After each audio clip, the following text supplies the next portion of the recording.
पापा पापा मुझे चोट लग गई, खून बह रहा है।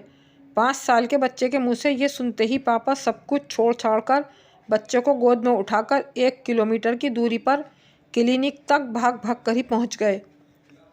दुकान, कैश काउंटर सब नौकर के भरोसे छोड़ आए। सीधा डॉक्टर के केबिन में दाखिल होते हुए डॉक्टर से बोले, देखिए देखिए डॉक्टर, मेरे बेटे को क्या हो गया।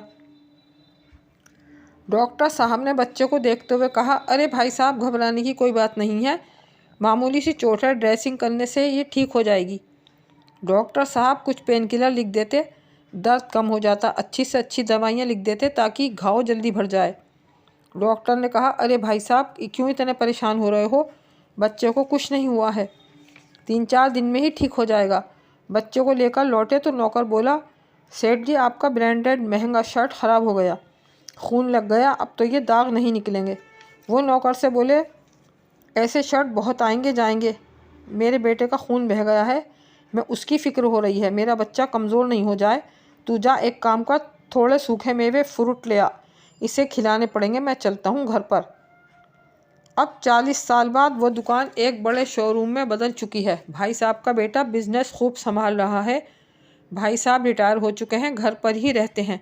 तभी घर से उनके बेटे की बीवी का फ़ोन आता है, अजी सुनते हो, आपके पापा पलंग से गिर गए, सर से खून बह रहा है। बेटा कहता है, अरे यार पापा भी बस इनको बोला है ज़मीन पर सो जाया करो, पर मानते ही नहीं, पलंग पर ही सोते हैं। वो नौकर से कहता है, अरे रामू काका जाओ तो घर पर पापा को डॉक्टर अंकल के पास लेकर जाओ, मैं वहीं पर आता हूँ। बूढ़े हो चुके रामू काका चलकर धीरे धीरे घर जाते हैं। तब तक सेठ जी का काफ़ी खून बह चुका था। बहू मुँह चिढ़ाकर बोली, ले जाओ जल्दी, पूरा महंगा कालीन ख़राब हो गया है।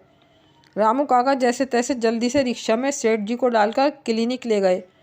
बेटा क्लिनिक अब तक नहीं पहुंचा था। काका ने फ़ोन किया तो बोला, अरे यार कार की चाबी नहीं मिल रही थी, अभी मिली है, थोड़े कस्टमर भी हैं, आप वहीं बैठो पापा के पास, मैं आता हूँ। जो दूरी 40 साल पहले एक बाप ने बेटे के सर से खून बहता देखकर 10 मिनट में बेटे को गोद में उठाकर भागकर तय कर ली थी, वही दूरी बेटा 1 घंटा 10 मिनट में कार से भी तय नहीं कर पाया था। डॉक्टर ने जैसे ही भाई साहब को देखा, उनको अंदर ले गए और उनका इलाज शुरू किया।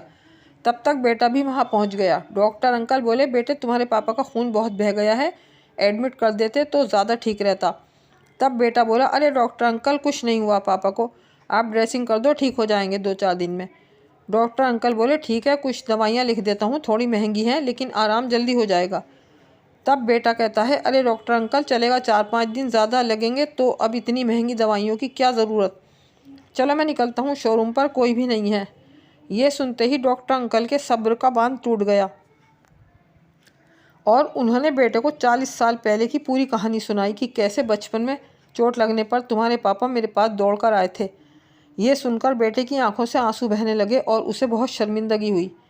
तभी उसकी बीवी का फ़ोन आया, वह महंगा कालीन पापा के खून से ख़राब हो गया है, क्या करूं। बेटा बीवी को डांटते हुए बोला, कालीन ही तो ख़राब हुआ है ना, नया आ जाएगा, तुम पलंग पर नई चादर और गद्दा डालो, मैं पापा को लेकर आ रहा हूँ। बेटे की बात सुनकर पापा की आंखों में आंसू थे और ये आंसू खुशी के थे। चोट का दर्द गायब था, बेटे के अपनेपन में सब कुछ भुला दिया था। बस अब तो मौत भी आ जाए तो मंजूर है। दोस्तों, ये आज की सच्चाई, आज हमारे अंदर का इंसान मर चुका है, यही आज की सच्चाई है। हर घर में माँ बाप अकेलेपन की ज़िंदगी गुजार रहे हैं और बेटा या बेटे कामयाबी और दौलत की चकाचौंध में खोकर सब कुछ भूल चुके हैं। अगर ये कहानी आपको दिल को छुए तो दोस्तों इसे लाइक, शेयर और सब्सक्राइब ज़रूर करें। शुक्रिया।